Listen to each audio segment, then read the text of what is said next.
He does not need to call meetings. Everywhere he goes, they form around him.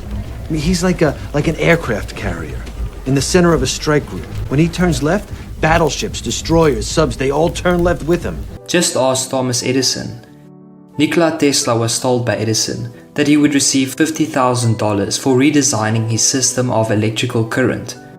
Within a year, Tesla created an improved version of the dynamo, and instead of receiving $50,000, he was given a raise by Edison, who knew that his company would get the credit for the work that was done by Tesla. Nikola Tesla is a prime example of what not to do. Tesla invented the induction motor and the AC power system, yet none of these discoveries bear his name. As an old man, he lived in poverty. He had passion, but he did not have the cunning wit and social intelligence to avoid being taken advantage of. Financiers divested Tesla from the credit, patents and riches he would have received, which approximates at $12 million.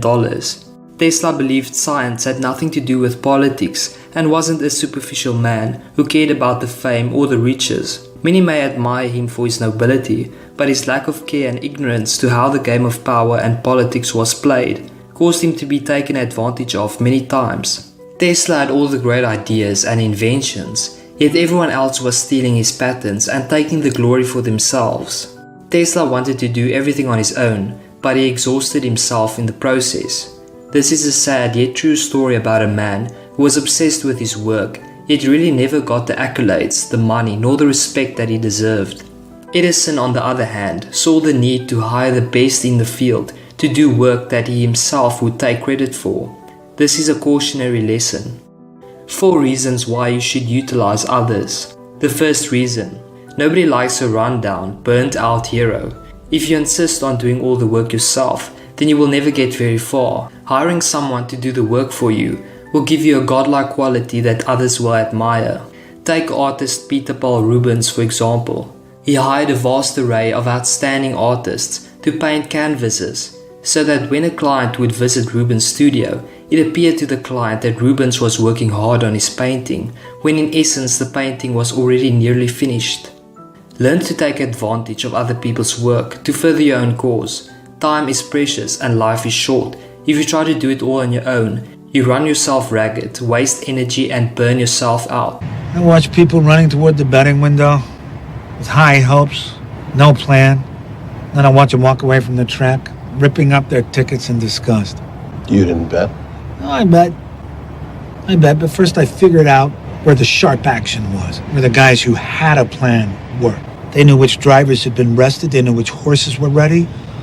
How'd you meet those guys? I didn't at first, but I figured out that they always bet late and they bet heavy. So I started watching that instead of that. The numbers told the story, they always do. The second reason: there are some skills that you do not possess. Hiring people who possess skills that you yourself lack is probably one of the wisest decisions you can make. The third reason: standing on the shoulders of giants can be brilliantly manipulated. Isaac Newton, a genius in his own right, made his discoveries built on the achievements of others. Shakespeare borrowed plots and other works from several writers, and we can only guess how many people plagiarized the works of Shakespeare himself. Using the knowledge of the past and creating something new with it makes you a clever borrower. The creators of Uber combined the taxi business with an app and made millions. There is no need to reinvent the wheel. But understand, to beat your competition you need an edge. You need to improve on the existing model. You offer a service you didn't invent, a formula you didn't invent, a delivery method you didn't invent. Nothing about what you do is patentable or a unique user experience. You haven't identified an isolated market segment, haven't truly branded your concept. You need me to go on? So why would an investment bank put serious money into it? You can also use people's experiences. They say we stand on the shoulders of giants. We're all standing on the shoulders of the greatest writers, entrepreneurs, athletes and artists of the present and the past. Their failures can be our lessons. Their success can be our trodden path to journey through.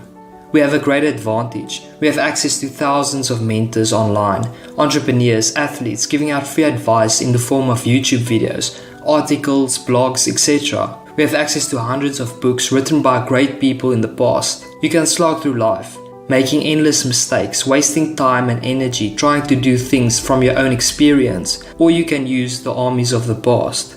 As Bismarck once said, "Fools say they learn from experience. I prefer to profit by other people's experience." Here are some recent examples of people who ignored this law. The first one, the inventor of the fidget spinner didn't put a pattern on it.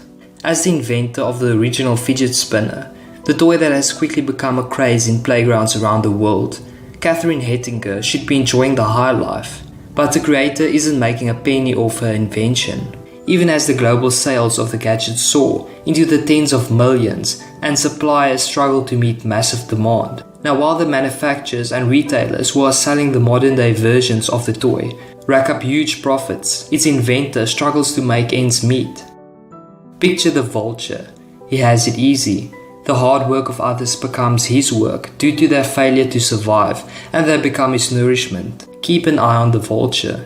While you are working hard, he is hovering. Be aware of him. Learn from him. He is vigilant, ruthless, and quiet. I'm not advocating to manipulate and deceive like Edison, but at least understand that there will be people attempting to manipulate and deceive you. In the game of power, it is better to be aware than ignorant.